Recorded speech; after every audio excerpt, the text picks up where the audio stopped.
Ovulation किंवा follicle monitoring कशासाठी करायचे? नमस्कार, मी doctor Ajit Kamane, consultant radiologist आणि fetal medicine expert. Ovulation study हा फॉलिकल स्त्री बीज त्याची जी वाढण्याची प्रक्रिया असती ते मॉनिटर करण्यासाठी आपण करतो.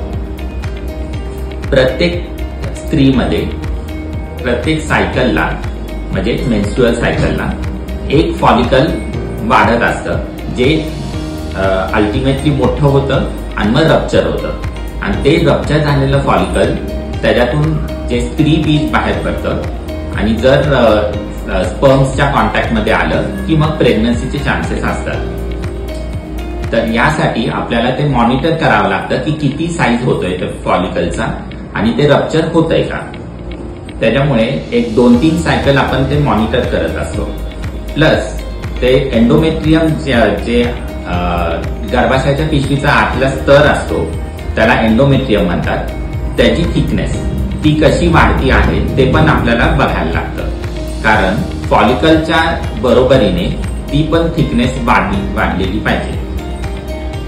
तर मग ह्या जे सायकल आहे ते आपण मॉनिटर करून जर इन केस ह्याच्यात काही दोष आला तर मग त्याप्रमाणे आपण मेडिसिन्स देतो आणि मग त्याचं जे साईज आहे ते वाढण्याचा प्रयत्न करतो. थँक्यू.